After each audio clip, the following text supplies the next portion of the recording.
الحمد لله. الحمد لله نحمده ونستعينه ونستغفره ونعوذ بالله من شرور أنفسنا ومن سيئات أعمالنا. من يهده الله فلا مضل له ومن يضلله فلا هادي له. وأشهد أن لا إله إلا الله وأشهد أن محمدًا عبده ورسوله. اللهم صل على محمد وعلى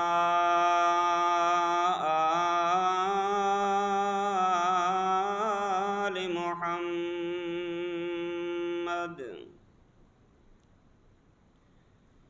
كما صليت على إبراهيم وعلى آل إبراهيم إنك حميد مجيد.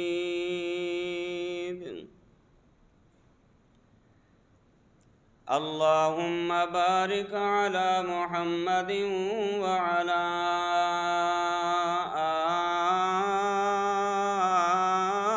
آل محمد كما باركت على إبراهيم وعلى آل إبراهيم إنك حميد مجيد.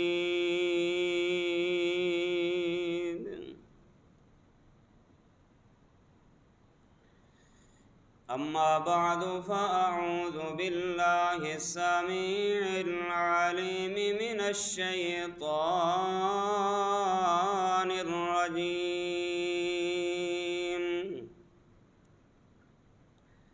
بسم الله الرحمن الرحيم.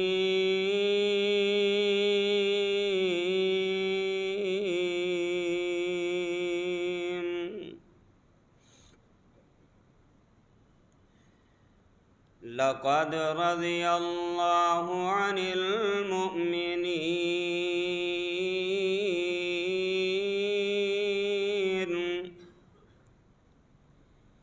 إذ يبايعونك تحت الشجرة فعلم ما في قلوبهم فأنزل السكينة عليهم وأصابهم فتحا قريبا.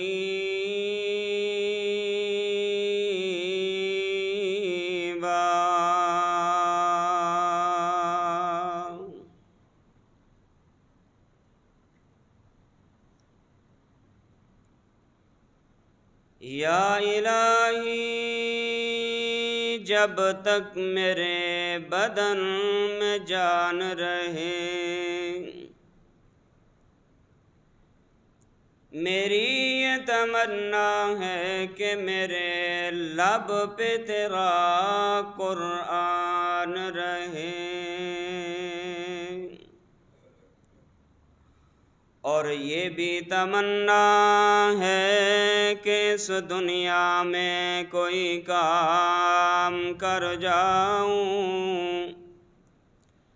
الہی اگر توفیق مل جائے تو خدمت اسلام کر جاؤں.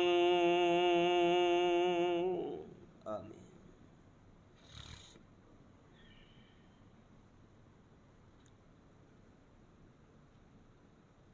حمد و ثنا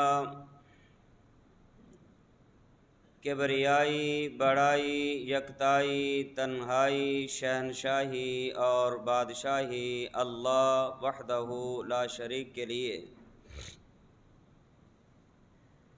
بے شمار درود و سلام امام الانبیاء خاتم الانبیاء جناب محمد الرسول اللہ صلی اللہ علیہ وآلہ وسلم کی ذات گرامی کے لیے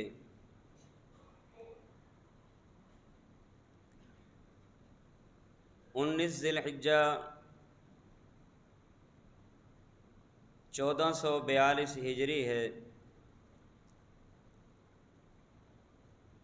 30 جولائی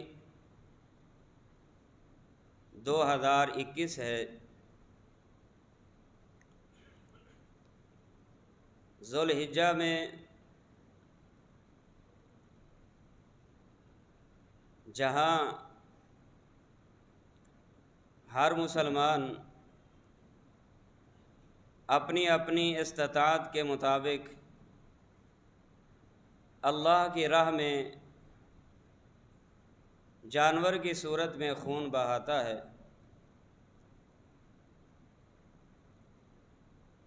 اسی ذو الحجہ میں ایک ایسی عظیم شخصیت،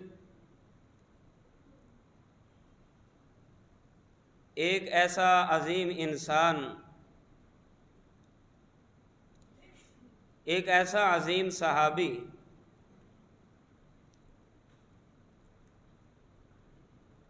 کہ جس کو اللہ کی طرف سے پیارے پیغمبر علیہ الصلاۃ والسلام کی زبان نبوت سے جنت کی بشارتیں بھی سنائی گئی،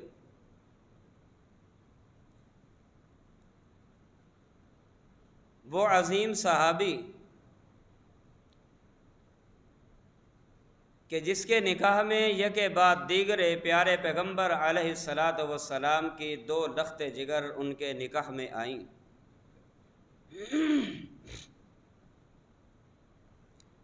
وہ عظیم انسان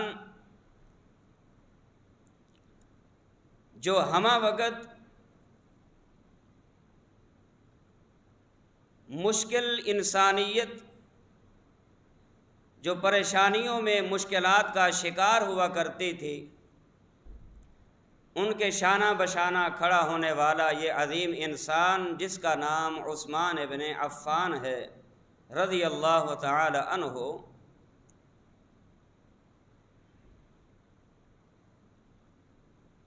اس مہینے میں ان کی شہادت ہوئی ہے۔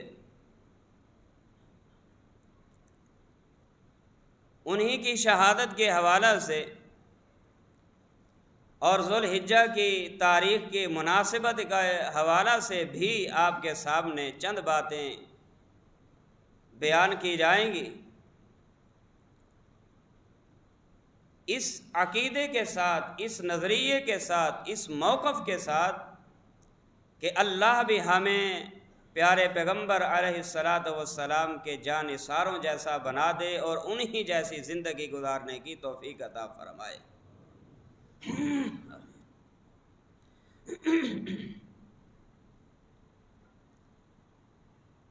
سیدنا عثمان غنی رضی اللہ تعالی عنہ یہ وہ عظیم صحابی ہیں کہ جنہوں نے سب سے پہلے مکہ سے حبشہ کی طرف ہجرت کی۔ جب یہ مہاجر بن کے حبشہ کی طرف رواں دواں ہوئے تو اس وقت بھی پیارے پیغمبر علیہ الصلاۃ والسلام کی لخت جگر ان کے نکاح میں تھی، اور حبشہ سے پھر مدینہ کی طرف رواں دواں اس وقت ہوئے کہ جب پیارے پیغمبر علیہ الصلاۃ والسلام مہاجر کی حیثیت سے مکہ کو چھوڑ کے یثرب کی بستی کو آپ نے جا کے جب آباد فرمایا، سیدنا عثمان غنی رضی اللہ تعالی عنہ اس وقت حبشہ سے ہجرت کر کے مدینہ پہنچے تھے۔ یہ وہ عظیم انسان ہے، سبحان اللہ، یہ وہ عظیم صحابی ہے کہ ایک مرتبہ پیارے عثمان رضی اللہ تعالی عنہ صحابہ کی محفل میں بیٹھے ہیں، ارد گرد صحابہ موجود ہیں، پیارے صحابہ کی محفل اور مجلس میں بیٹھ کر پیارے عثمان غنی رضی اللہ تعالی عنہ نے چند باتیں حضرات صحابہ کرام کے سامنے بیان فرمائیں۔ اللہ کی قسم وہ باتیں ہم سب کے لیے مشعل راہ ہیں، اختیار کرنے کے قابل ہیں، وہ نمونہ ہیں، وہ ہم سب کے لیے آئیڈیل ہیں، ہم سب کے لیے پریکٹیکل ہیں، ہم سب کے لیے اختیار کرنے کا وہ ذریعہ بھی ہیں کہ جن کو اختیار کر کے ایک مومن بندہ اپنی زندگی کو بہترین بنا سکتا ہے۔ سبحان اللہ۔ آئیے وہ باتیں کون سی ہیں جو پیارے عثمان رضی اللہ تعالی عنہ نے حضرات صحابہ کرام کی مجلس میں بیٹھ کے بیان فرمایا۔ آپ فرماتے ہیں ما تغنیت وما تمنیت ولا مسست ذکری بیمینی منذ بایعت رسول اللہ صلی اللہ علیہ وسلم او کما قال۔ پیارے عثمان فرمانے لگے، اے میرے ساتھیو، یاد رکھنا میں دور جاہلیت سے بھی گزرا ہوں، دور اسلام سے بھی میرا گزر ہو رہا ہے، میں نے جاہلیت کو بھی پایا، میں اسلام کے دور سے بھی رواں دواں ہوں، لیکن ما تغنیت وما تمنیت۔ پیارے عثمان فرمانے لگے دور جاہلیت تھا، دور جاہلیت میں بھی نہ میں نے کبھی گانا گایا، نہ میں نے کبھی گانے کی تمنا کی، نہ میں کبھی ایسی مجلس کو میں نے اٹینڈ کیا کہ جہاں گانا ہو، موسیقی ہو اور ناچ گانا ہو، اللہ اس کے رسول کی نافرمانی والے ایسے کام ہوں جس میں رب کی ناراضگی ہو۔ ما تغنیت، میں نے کبھی نہ گانا گایا ہے نہ گانے کی تمنا کی ہے۔ اور اس کے بعد فرمانے لگے، کیوں؟ پیارے پیغمبر علیہ الصلوۃ والسلام فرماتے ہیں جو انسان بھی دنیا کی زندگی کے اندر رہتے ہوئے گانا سنے گا، ڈھول کی آواز سنے گا، گانے کی آواز سنے گا اور موسیقی اور ان آلات کو سنے گا، قیامت کا دن ہوگا، جہنم کے جہنم کا گرم کیا ہوا پگھلا ہوا لوہا ان کے کانوں کے اندر ڈالا جائے گا اور کہا جائے گا یہ اس چیز کی سزا ہے جو دنیا کے اندر مزے لے کے تو موسیقی کو سنا کرتا تھا، گانے کی آواز کو سنا کرتا تھا، گانا گایا کرتا تھا، گانے کو پسند کیا کرتا تھا، آج سزا دی جا رہی ہے۔ جہاں جہنمیوں میں اور بھی سزائیں ہوں گی، وہاں گانا سننے والے کو اللہ کی طرف سے اس سزا کا بھی اعلان کیا جائے گا۔ ہم بڑے مزے سے گانا سنتے بھی ہیں، گانا گاتے بھی ہیں۔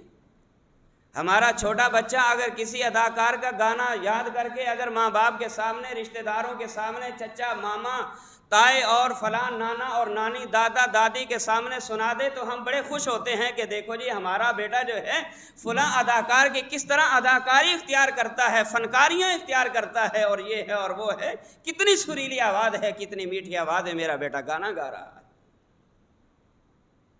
میرے بھائیوں، صحابہ کے یہ قصے، یہ کہانیاں، یہ محض قصے کہانیاں کے لیے نہیں ہیں، یہ ہم سب کے لیے عبرت ہیں، نصیحت ہیں، درس ہے، سبق ہے، اور اس کے بعد ان کے نمونے کو اختیار کرنا ہے۔ اگر ہم انہیں حضرات صحابہ کرام کی زندگیوں کو لے کے چلیں گے، اللہ کی قسم جو اعزاز صحابہ کرام کو مل سکتا ہے، اللہ کی رحمت بڑی وسیع ہے، وہ عام انسان کو بھی ادا کر سکتا ہے۔ پھر فرماتے ہیں وَلَا مَسَسْتُ ذَكَرِي بِيَمِينِي مُنْذُ بَایَعْتُ رسول اللہ صلی اللہ علیہ وسلم، جس ہاتھ سے جس وقت میں نے محمد الرسول اللہ صلی اللہ علیہ وسلم کے دستے مبارک پہ آ کے اپنے دائیں ہاتھ سے بیعت کی تھی، اس کے بعد آج تک میں نے اپنے اس دائیں ہاتھ کو اپنی شرمگاہ کے قریب نہیں جانے دیا۔ اس قدر ادب، اس قدر احترام، اس قدر محبت کہ جو ہاتھ امام کائنات کے ہاتھ کو لگ گیا وہ ہاتھ پھر ایسی جگہ کو نہیں لگایا۔ اپنے جسم کے ایسے حصے تک نہیں پہنچایا کہ جس ہاتھ کے ساتھ استنجا نہیں کیا جا سکتا، ہاں جی، جس جگہ کا استنجا نہیں کیا جا سکتا وہ ہاتھ اس جگہ تک نہیں لگا۔ حضرت عثمان رضی اللہ تعالی عنہ فرماتے ہیں، لیکن اس کے بعد بھی مستدرک حاکم کی ایک اور روایت حضرت عثمان بیان فرماتے ہیں، فواللہ ما زنیت فی جاہلیت ولا اسلام۔ اے لوگو، عثمان کی پاک دامنی کے کیا کہنے ہیں، عثمان کے عفت کے تذکرے کیا کرنے ہیں، عثمان کے اللہ اکبر پاک دامنی عفت و عصمت کے کیا تذکرے کرنے ہیں۔ حضرت عثمان خود بیان فرماتے ہیں، میں دور جاہلیت سے گزرا ہوں، دور اسلام میں آیا ہوں، لیکن اللہ کی توفیق سے نہ تو میں نے جاہلیت میں کبھی ریپ کیا اور نہ ہی اسلام میں، ہاں جی، اس کے قریب تک گیا ہوں۔ سبحان اللہ، سبحان اللہ۔ اس سے معلوم ہوا کہ حضرت عثمان رضی اللہ تعالی عنہ کی دور جاہلیت کی زندگی بھی پاک دامنی تھی اور دور اسلام کی زندگی بھی پاک دامنی والی ہے۔ اور حضرت عثمان رضی اللہ تعالی عنہ خود فرماتے ہیں کہ لوگو، دور جاہلیت ہو یا دور اسلام ہو، نہ میں نے کبھی کوئی برائی کی، نہ میں نے کبھی جھوٹ بولا، نہ کبھی میں نے شراب پی ہے، چاہے دور جاہلیت کا ہو یا اسلام کا دور ہو۔ جبکہ اسلام آیا تھا شراب حلال تھی، اسلام جب آیا تھا صحابہ شراب پیا کرتے تھے، لیکن جب شراب کی حرمت نازل ہوئی، حرمت کے نازل ہونے کے بعد سب صحابہ نے بھرے مٹکوں کو مدینہ کی گلیوں کے اندر ایسے انڈیل دیا، لگتا تھا کہ آج مدینہ میں پانی کا سیلاب آ چکا ہے۔ فرماتے ہیں دور جاہلیت ہو یا دور اسلام، نہ جھوٹ بولا، ہم کبھی جھوٹ سے بچے نہیں۔ اور فرماتے ہیں نہ کبھی برائی کی، ہم کبھی برائی سے بچے نہیں۔ فرماتے ہیں نہ کبھی شراب پی، ہم نے کبھی شراب کو چھوڑا ہی نہیں۔ ہم نے شراب کی قسمیں بنا لی ہیں، یہ حلال ہے، یہ حرام ہے، یہ جائز ہے، یہ ناجائز ہے۔ ہاں جی، سگریٹ نوشی کرنا کون سا جو ہے یہ شراب ہے، کون سا یہ نشہ ہے، کون سا یہ حرام ہے، کون سی یہ چیز حلال ہے۔ میرے بھائیو، سیدنا عثمان کی زندگی سے سبق سیکھنا ہوگا۔ دور جاہلیت تھا یا دور اسلام تھا، نہ برائی کی، نہ جھوٹ بولا، نہ شراب پی، نہ زنا کیا، نہ برائی کی، نہ غلطیاں کی، کچھ بھی نہیں کیا۔ بلکہ ابن حجر ہیثمی کی روایت کے مطابق آپ ہر جمعرات، سبحان اللہ، بات بڑی دلچسپ ہے، ہر جمعرات پیارے عثمان رضی اللہ تعالی عنہ ایک غلام اور ایک لونڈی کو آزاد کیا کرتے تھے۔ ان کے آزاد کردہ غلاموں کی تعداد 2400 کے لگ بھگ ہے کہ پیارے عثمان رضی اللہ تعالیٰ عنہ ہر جمعرات کو ایک غلام اور ایک لونڈی آزاد کیا کرتے تھے۔ یہ نیکی کی تڑپ تھی، یہ نیکی کا جذبہ تھا۔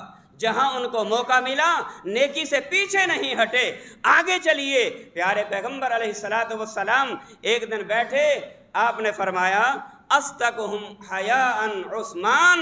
اور لوگو، اگر میرے صحابہ میں با حیا اگر کسی انسان کو دیکھنا چاہتے ہو، اللہ نے یہ اعزاز حضرت عثمان کو عطا فرمایا ہے۔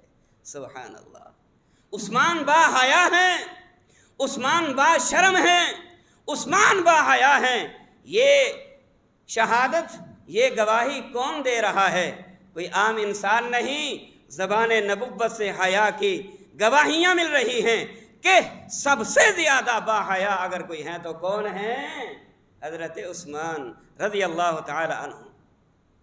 وہ وقت آیا کہ پیارے پیغمبر علیہ السلام نے اپنے دور نبوت کے اندر سیدنا عثمان سے فرمایا تھا، عثمان ایک وقت آئے گا لوگ تجھے آزمائیں گے، عثمان ایک وقت آئے گا لوگ تجھے فتنوں میں مبتلا کریں گے، عثمان ایک وقت آئے گا لوگ تیرا کرتا اتارنے کی کوشش کریں گے، عثمان ایک وقت آئے گا لوگ تیری قمیص اتارنے کی کوشش کریں گے اور لوگ تجھے تکلیف دینے کی کوشش کریں گے۔ عثمان، اگر تیری زندگی میں یہ وقت آ جائے، تکلیفوں پہ صبر کرنا، جو اللہ تجھے قمیص پہنا دے ہاں جی قمیص اتارنی نہیں، جو اللہ تجھے کرتا پہنا دے کرتے کو اتارنا نہیں۔ اگر دشمن کی طرف سے کوئی فتنہ آئے، کوئی تکلیف آئے، اس فتنے پہ صبر کرنا ہے، اس پہ صبر کا مظاہرہ کرنا ہے اور صبر پہ رہتے ہوئے استقامت اختیار کرنی ہے۔ اور اگر ان فتنوں کی وجہ سے تجھے موت بھی آ جائے، موت قبول کر لینا، لیکن صبر کا دامن نہ چھوڑنا۔ سبحان اللہ۔ وہ وقت آ گیا، یہودی بلوائی حضرت عثمان رضی اللہ تعالی عنہ کے مخالف ٹھہرے، اور مخالفت کی جو وجہ تھی وہ مبنی بر حقیقت نہیں تھی۔ اب میں اپنے اصل بات کی طرف آ رہا ہوں۔ مخالفت کی جو اصل وجہ تھی، اصل ریزن تھی، وہ مبنی بر حقیقت نہیں تھی، بلکہ حضرت عثمان رضی اللہ تعالی عنہ کی یہودیوں نے جو مخالفت کی، وہ مخالفت کی وجہ صرف غلط فہمیاں تھیں۔ غلط فہمیاں، اس سے بڑے بڑے نفرت کے چور دروازے کھلتے ہیں۔ غلط فہمیوں سے انسان بڑے بڑے کام کر بیٹھتا ہے، غلط فہمیوں سے انسان وہ کچھ کرتا ہے جو اس کو نہیں کرنا چاہیے۔ ان کی یہودیوں کی غلط فہمیاں کیا تھیں؟ اور یاد رکھیں، جس قدر اسلام کو نقصان منافقوں نے، یہودیوں نے دیا ہے، اس قدر اسلام کو نقصان اور کسی انسان نے نہیں دیا، اور کسی نے نہیں دیا۔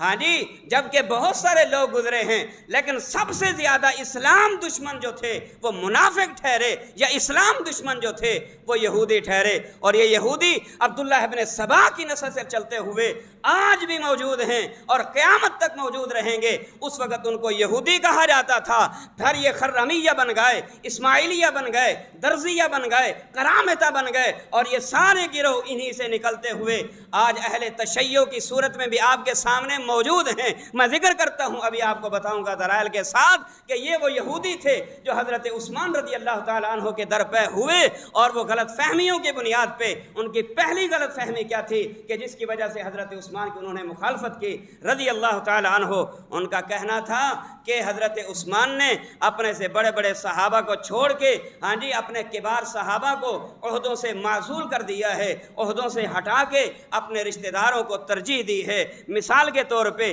حضرت ابو موسیٰ اشعری رضی اللہ تعالی عنہ، مغیرہ ابن شعبہ رضی اللہ تعالی عنہ، عمرو ابن عاص رضی اللہ تعالی عنہ، عمار ابن یاسر رضی اللہ تعالی عنہ، عبداللہ ابن مسعود رضی اللہ تعالی، فرمایا اپنے کبار صحابہ کو چھوڑ کے اپنے رشتہ داروں کو اس نے ترجیح دی ہے، اور وہ عہدے جو ان کے تھے وہ ان سے لے کے چھین کے اپنے رشتہ داروں کو دے دی ہیں۔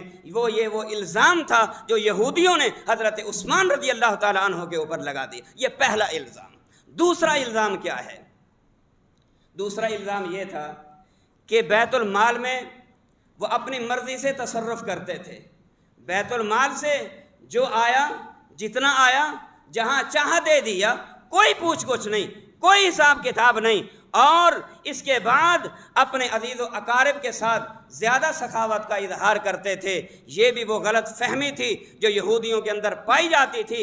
اسی غلط فہمی کی بنیاد پہ انہوں نے حضرت عثمان کی مخالفت کی۔ اور پھر اس کے بعد تیسری جو ان کی غلط فہمی تھی وہ یہ کہ حضرت زید بن ثابت رضی اللہ تعالی عنہ کے تیار کردہ مصحف کو، ہاں جی، مصحف کو باقی رکھا، اور ان کے علاوہ باقی تمام مصاحف جو حضرت عثمان نے جلا دیے تھے۔ یہ وہ وجہ تھی جس کی وجہ سے یہودیوں نے حضرت عثمان رضی اللہ تعالی عنہ کی مخالفت کی، اور انہی الزامات کی وجہ سے سازشوں کے انہوں نے جال بچھا دیے۔ لیکن حضرت عثمان کے خلاف سازش کرنے والے کون ہیں؟ آج یہ یاد کر لیں، حضرت عثمان رضی اللہ تعالی عنہ کے خلاف سازش کرنے والے کون ہیں؟ یہودی اہل سبا، عبداللہ ابن سبا کی اولاد، یہ وہ یہودی ہیں جنہوں نے اس موقع پہ حضرت حسن کو بھی نقصان دیا۔ حضرت عثمان کی شہادت کے موقع پہ یہ وہ یہودی ہیں جنہوں نے حضرت حسین کو بھی نقصان دیا، یہ وہ یہودی ہیں جنہوں نے اس موقع پہ سیدہ ام المؤمنین ام حبیبہ رضی اللہ تعالی عنہا کو بھی نقصان دیا، یہ وہ یہودی ہیں جنہوں نے حضرت علی رضی اللہ تعالی عنہ کی بھی توہین کی، یہ وہ یہودی ہیں جنہوں نے اس موقع پہ امیر معاویہ رضی اللہ تعالی عنہ کی بھی توہین کی ہے، اور یہ وہ الزامات تھے، یہ وہ غلط پروپیگنڈے تھے جو بنا کے حضرت عثمان رضی اللہ تعالی عنہ کے خلاف یہ سازشیں لے کے آئے، مدینہ کی سرزمین میں آئے۔ اور یہ اس وقت کا موقع ہے جب حضرات صحابہ کرام کی اکثر جماعت جو ہے وہ حج کرنے کے لیے مکہ المنورہ آج مکہ المکرمہ آ چکے تھے، اور کچھ صحابہ کی جماعت جو ہے مدینہ المنورہ میں موجود تھی۔ وہ اس سے فائدہ اٹھاتے ہوئے کہ اس دفعہ عثمان حج پہ نہیں گئے، اپنے گھر میں اکیلے ہیں، آج ہم عثمان پہ حملہ کریں گے اور ان کو دنیا فانی سے ہم ختم کر دیں گے، اس کو غنیمت سمجھتے ہوئے آئے، اور انہوں نے آ کر مدینہ کے اوپر یلغار کی جب حضرات صحابہ کرام مکہ میں حج میں مصروف تھے۔ آئے، یہی جمعہ کا موقع ہے، حضرت عثمان رضی اللہ تعالیٰ عنہ منبر رسول پہ کھڑے ہو کے خطبہ جمعہ ارشاد فرما رہے، خطبہ جمعہ دے رہے، اللہ اکبر، بات شروع ہونے لگی ہے۔ حضرت عثمان رضی اللہ تعالیٰ عنہ خطبہ ارشاد فرما رہے، یہ آئے ایک ایک کر کے مسجد میں داخل ہوئے، اوپر انہوں نے چادریں لپٹی ہوئی ہیں، چادریں لی ہوئی ہیں، اور جھولیاں انہوں نے سنگریزوں سے بھری ہوئی ہیں، پتھر ان کی جھولیوں میں موجود ہیں، اور پتھروں کو چھپانے کے لیے ان ظالموں نے، ان یہودیوں نے، ان بلوائیوں نے، ان اللہ اس کے رسول کے مخالفوں نے حضرت عثمان کے درپے ہوتے ہوئے اپنی جھولیوں کو سنگریزوں سے بھر کے چادروں سے چھپا کے مسجد میں آ کے بیٹھ گئے۔ حضرت عثمان خطبہ ارشاد فرما رہے تھے، خطبہ دیتے ہوئے ایک شخص کھڑا ہوا اور کھڑے ہو کے کہتا ہے، عثمان، کتاب اللہ پر عمل کرو، اللہ کی کتاب کو اختیار کرو، قرآن مجید پر عمل کرو۔ جب اس نے درمیان خطبہ جب یہ بات کی، حضرت عثمان رضی اللہ تعالی عنہ نے صبر و تحمل کا مظاہرہ کرتے ہوئے تحمل مزاجی کے ساتھ، نرمی کے ساتھ آپ نے فرمایا، بھائی بیٹھ جاؤ۔ اس نے پھر کہا، آپ نے فرمایا بیٹھ جاؤ۔ اس نے پھر کہا، آپ نے فرمایا بیٹھ جاؤ۔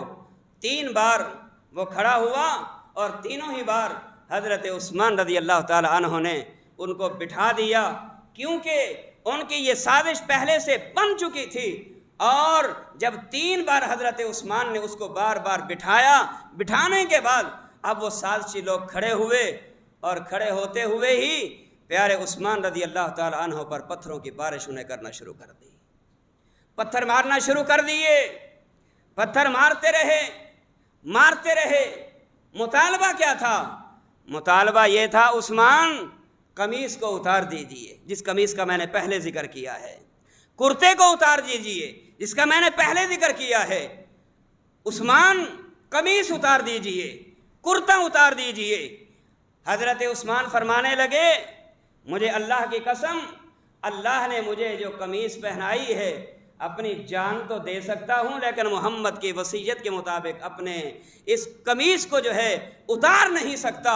وہ قمیص کس چیز کی تھی؟ وہ قمیص خلافت کی قمیص تھی۔ وہ کرتا کس چیز کا تھا؟ وہ کرتا خلافت کا تھا، جو سب سے پہلے مسلمانوں کے خلیفہ ابوبکر صدیق ٹھہرے، ان کے بعد عمر فاروق ٹھہرے، ان کے بعد عثمان غنی ٹھہرے رضی اللہ تعالی عنہم۔ ان حضرات صحابہ کرام کے خلافت کے درپیج یہودی رہے، لیکن حضرت صدیق اکبر کا دور خلافت مختصر تھا، وہ فوت ہو گئے۔ حضرت عمر فاروق رضی اللہ تعالی عنہ کا دور خلافت اگرچہ وسیع تھا، لیکن کیونکہ شیطان بھی ان سے ڈرا کرتا تھا، یہودی بھی ان سے ڈرا کرتے تھے۔ شیطان بھی میرے عمر سے ڈرتا تھا، یہ یہودی بھی عمر فاروق سے ڈرتے ہیں۔ یہ اہل سبا کی قوم، اگر میں مادے الفاظ میں کہہ دوں کہ شاید کہ ہاں جی کسی کو یہ بات بری لگے، لیکن دبے الفاظ کے اندر یہی کہوں گا، شیطان بھی عمر سے ڈرتا تھا، اور عمر کے مخالف بھی جو ہے عمر سے ڈرا کرتے تھے۔ جرأت نہیں کی، جسارت نہیں کی کہ عمر فاروق کا مقابلہ کر سکیں، لیکن جب حضرت عمر فاروق رضی اللہ تعالیٰ عنہ دنیا سے چل بسے، سازشیں پھوٹنا شروع ہو گئیں، اور یہ اسی سازش کا حصہ تھا۔ یہودی آئے اور آ کر انہوں نے حملہ کیا، اور حملہ کرتے ہوئے تقاضا کیا کرتے ہیں، مطالبہ کیا کرتے ہیں، خلافت چھوڑ دیجئے، مار ڈالیں گے، یہ کر دیں گے، وہ کر دیں گے۔ پیارے عثمان فرمانے لگے لوگوں یاد رکھنا، مجھے محمد الرسول اللہ صلی اللہ علیہ وسلم کی وہ وصیت یاد آ گئی جس وقت کے پیارے پیغمبر علیہ السلام نے فرمایا تھا، اے میرے پیارے عثمان، اگر تیری زندگی میں ایسا وقت آ جائے کہ لوگ مخالف تیری قمیص اتارنے کی کوشش کریں تو نہ اتارنا، اگر فتنوں میں مبتلا کریں، اگر فتنوں اور تکلیفوں میں مبتلا کریں تو صبر کا مظاہرہ کرنا۔ پیارے عثمان رضی اللہ تعالیٰ عنہ فرمانے لگے، اللہ کے پاک بات پیغمبر نے فرمایا تھا کیا، ان اللہ عسیٰ ان یلبسک قمیصا فإن اراد المنافقون على خلعه فلا تخلعه حتى تلقانی۔ آپ نے فرمایا ہے میرے پیارے عثمان، ایک وقت آئے گا اللہ تجھے خلافت کی قمیص پہنائے گا، منافق زور لگائیں گے اتارنے کی، یہودی زور لگائیں گے اتارنے کی، مخالف زور لگائیں گے اتارنے کی، کچھ بھی ہو جائے تیری جان جاتی ہے بھلے چلی جائے، تجھے تکلیفوں میں مبتلا کیا جائے، تجھے مصائب کا شکار کیا جائے، لیکن میری نصیحت اور وصیت یاد رکھنا کیا، فلا تخلعہ، جان جاتی ہے چلی جائے لیکن خلافت کا انکار نہیں کرنا، خلافت کو نہیں چھوڑنا، عہدے کو نہیں چھوڑنا، منصب کو نہیں چھوڑنا۔ ایک اور روایت کے الفاظ کیا ہیں، فرمایا وَإِنْ سَأَلُوكَ أَن تَنْخَلِعَ مِنْ قَمِيصٍ قَمَّسَكَ اللَّهُ فَلَا تَفْعَلْ، جو قمیص اللہ تجھے پہنا دینے کے بعد اگر مطالبہ کرنے والے مطالبہ کریں عثمان قمیص کو اتار دیجئے، عثمان قمیص کو اتار دیجئے، عثمان تو نے قمیص کو نہیں اتارنا، نتیجہ کیا نکلا، جمعہ کے اندر حضرت عثمان غنی کے اوپر پتھروں کی بارش کی گئی، پتھر برسائے گئے، بے ہوش ہو کے زمین پہ گر پڑے، صحابہ نے اٹھایا گھر کی طرف لے گئے، لٹا دیا، جمعہ بھی ضائع ہو گیا، عصر کی نماز کا وقت آیا، حضرت عثمان بے ہوش پڑے نظر آئے، عصر کے بعد پیارے عثمان رضی اللہ تعالیٰ عنہ کو جب ہوش آیا، حضرت عثمان رضی اللہ تعالیٰ عنہ ہوش کے آتے ہی اپنے صحابہ اور اپنے ساتھیوں سے مخاطب ہو کے پوچھتے ہیں، او میرے ساتھیوں بتاؤ مسجد نبی کیا کیا بنا ہے، منبر رسول کا کیا بنا ہے، لوگوں کا کیا بنا ہے، نماز کا کیا بنا ہے، مدینہ میں رہنے والے باسیوں کا کیا بنا ہے۔ حضرات صحابہ فرمانے لگے، اے عثمان تجھے اپنے جان کی تو فکر کرنے چاہیے، تجھے اپنی جان کی فکر نہیں، تو مدینہ کی فکر کرتا ہے، منبر رسول کی فکر کرتا ہے، تو لوگوں کی فکر کرتا ہے۔ پیارے عثمان فرمانے لگے لوگوں یاد رکھنا، مجھے اپنے فکر نہیں، مجھے اپنے ساتھیوں کی زیادہ فکر ہے، مجھے اپنے فکر نہیں، مجھے مصلی رسول کی زیادہ فکر ہے، مجھے عثمان کو اپنی جان کی کوئی فکر نہیں، مجھے منبر رسول کی فکر ہے۔ حضرت عثمان رضی اللہ تعالیٰ عنہ کے گھر کا محاصرہ کر دیا گیا، محاصرہ بڑھتا گیا، بڑھتا گیا، بڑھتا گیا، حتیٰ کہ بڑھتے بڑھتے کئی دن محاصرے میں گزر گئے۔ پیاری ام حبیبہ ماں جی رضی اللہ تعالیٰ عنہ کو پتہ چلا کہ لوگوں نے، یہودیوں نے، بلوائیوں نے حضرت عثمان رضی اللہ تعالیٰ عنہ کے گھر کا محاصرہ کر رکھا ہے، اور ان تک کھانے کے لیے بھی کوئی چیز نہیں جانے دے رہے، نہ کھانے کے لیے اجازت، نہ پینے کے لیے اجازت، نہ نماز مسجد میں آ کر پڑھنے کی اجازت ہے۔ پیاری ام حبیبہ رضی اللہ تعالیٰ عنہ مسلمانوں کی ماں اس جذبے کو لے کے اپنے گھر سے کچھ راشن لے کے سواری پر سوار ہو کے حضرت عثمان کے گھر کی طرف روانہ ہوئی۔ جیسے راستے میں پہنچی، ظالموں نے ماں جی ام حبیبہ رضی اللہ تعالیٰ عنہ کے ساتھ گستاخیاں کی اور ان کو پیچھے پلٹا دیا، پیچھے واپس بھیج دیا۔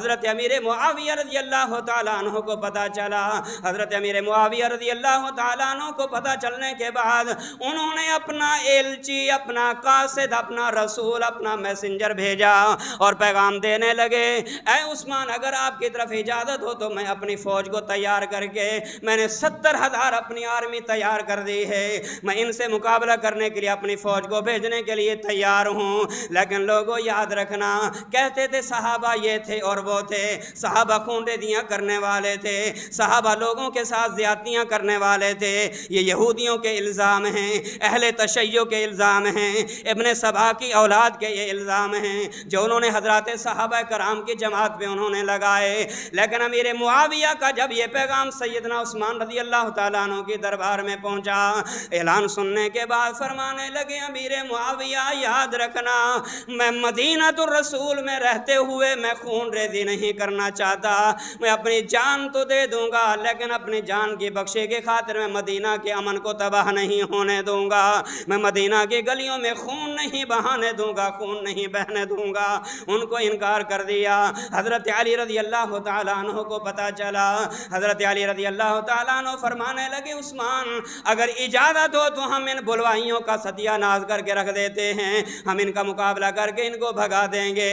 حضرت عثمان رضی اللہ تعالیٰ عنہ تک جب حضرت علی کا یہ پیغام ملا، حضرت علی کا جب یہ پیغام ملا، اور لوگوں سوچنے کی بات ہے جب عثمان فتنوں کا شکار ہو چکا تھا، جب حضرت عثمان قید و بند میں آ چکے تھے اور ان کے ساتھ رہنمائی کرنے والے، صلہ رحمی کرنے والے سیدنا علی مرتضیٰ تھے رضی اللہ تعالیٰ عنہ، ذرا ان کا آپس میں پیار تو دیکھیے، ذرا ان کے آپس میں محبت تو دیکھیے، ذرا ان کے آپس میں اللہ اکبر دل لگی تو دیکھیے۔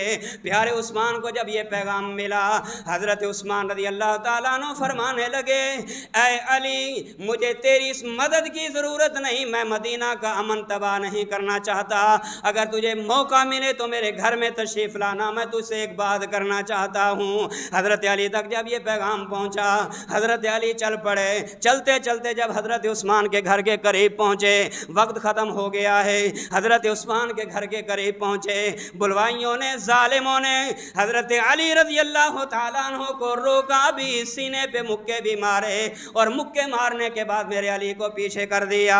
حضرت علی نے دیکھا یہ ظالم مجھے عثمان تک پہنچنے نہیں دیتے، حضرت عثمان نے اپنی پگڑی اٹھائی اور اپنی پگڑی اٹھا کے، اپنی پگڑی کو اتار کے حضرت عثمان کے گھر کے اندر پھینک دی تاکہ عثمان کو پتہ چل جائے۔ علی آنا چاہتے تھے لیکن ظالم علی کو اندر نہیں داخل ہونے دیتے تھے۔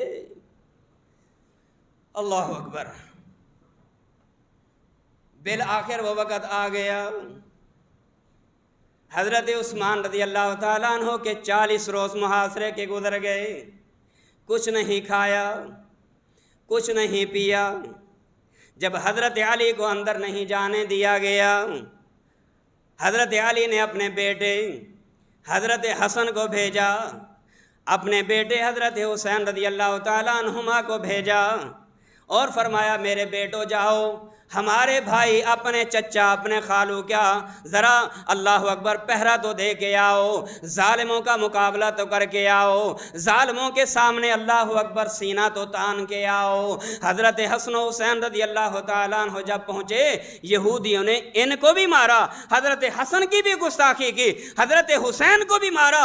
ارے لوگوں، مارنے والے خود تھے، آج پیٹنے والے بھی خود ہیں، مارنے والے بھی خود تھے، رونے والے بھی خود ہیں، مارنے والے بھی خود تھے، چیخ چیخو پکار کرنے والے بھی خود ہیں۔ یہی وہ یہودی ہیں جنہوں نے ماں جی ام حبیبہ کی گستاخی کی، ماں جی نائلہ کی گستاخی کی، حضرت عثمان کی بیوی کی گستاخی کی، نواز رسول کی گستاخی کی، داماد رسول کی گستاخی کی، اور صرف حضرت علی کی گستاخی نہیں، ہاں جی دوہرے داماد رسول حضرت عثمان رضی اللہ تعالی عنہ کا 40 دن تک انہوں نے محاصرہ بھی کیے رکھا، نہ کچھ کھانے دیا، نہ کچھ پینے دیا، اگر کوئی کھانے اور پینے کی اشیاء ان تک پہنچانے کی کوئی کوشش بھی کرتا تھا، وہ ناکام ہو کے، مار کھا کے، ذلت اور رسوائی کا منہ دیکھ کے واپس پلٹ جایا کرتا تھا۔ ایک دن آیا، 40واں دن ہے، 40واں دن ہے، زندگی کے آخری لمحات ہیں، پیارے عثمان رضی اللہ تعالیٰ عنہ کے بیوی نائلہ آئی ہیں، آ کے کہتی ہیں عثمان آپ نے دن بھر کا روزہ رکھا ہوا ہے، میں نے گھر میں دیکھا ہے، گھر میں نہ کھانے کی کوئی چیز ہے، نہ پانی کا گھونٹ موجود ہے۔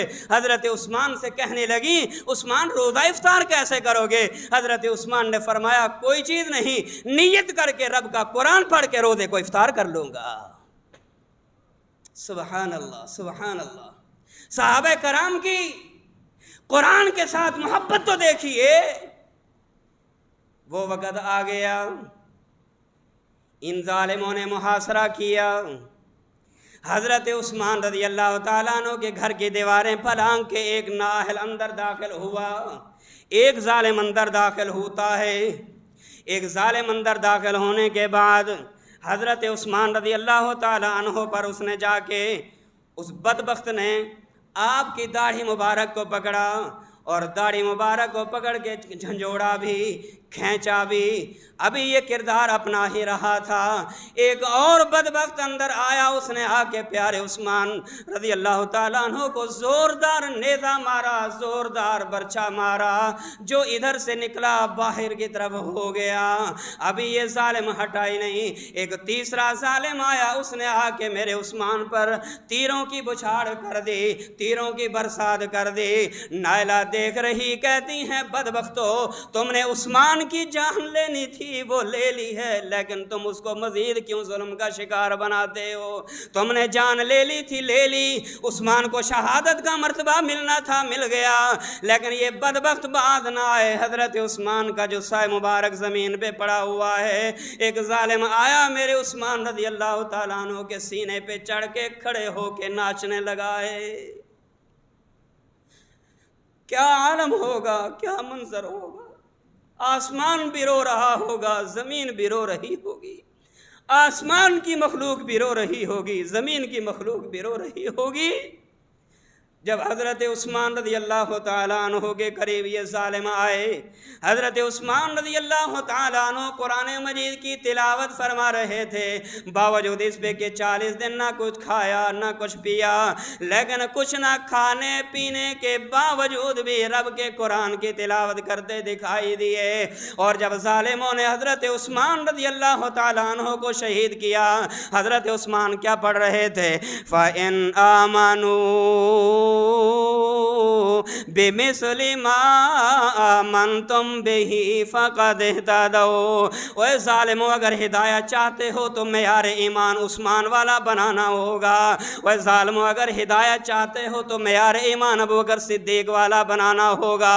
اے ظالموں، اگر ہدایت چاہتے ہو تو معیار ایمان جو ہے تمہیں عثمان غنی والا بنانا ہوگا۔ فَإِنْ آمَنُوا بِمِثْلِ مَا آمَنْتُمْ بِهِ فَقَدْ اهْتَدَوْا وَإِنْ تَوَلَّوْا فَإِنَّمَا هُمْ فِي شِقَاقٍ فَسَيَكْفِيكَهُمُ اللَّهُ۔ جب حضرت عثمان کی شہادت ہوئی، حضرت عثمان کی شہادت والے یہ انگلی فَسَيَكْفِيكَهُمُ اللَّهُ والے لفظ پہ پڑی تھی، جس کا معنی یہ تھا وہ ظالموں تم نے جو کچھ کیا ہے کر لیا ہے، قیامت کا دن آئے گا، اللہ ہی میرے اس ظلم کا تم سے بدلہ لینے کے لیے کافی ہے، قربان جاؤں۔ قیامت کے دن جب عدالت لگے گی، قیامت والے دن جب عدالت لگے گی، لوگ اپنی اپنی نیکیاں اور قربانیاں لے کے رب کی عدالت میں حاضر ہوں گے۔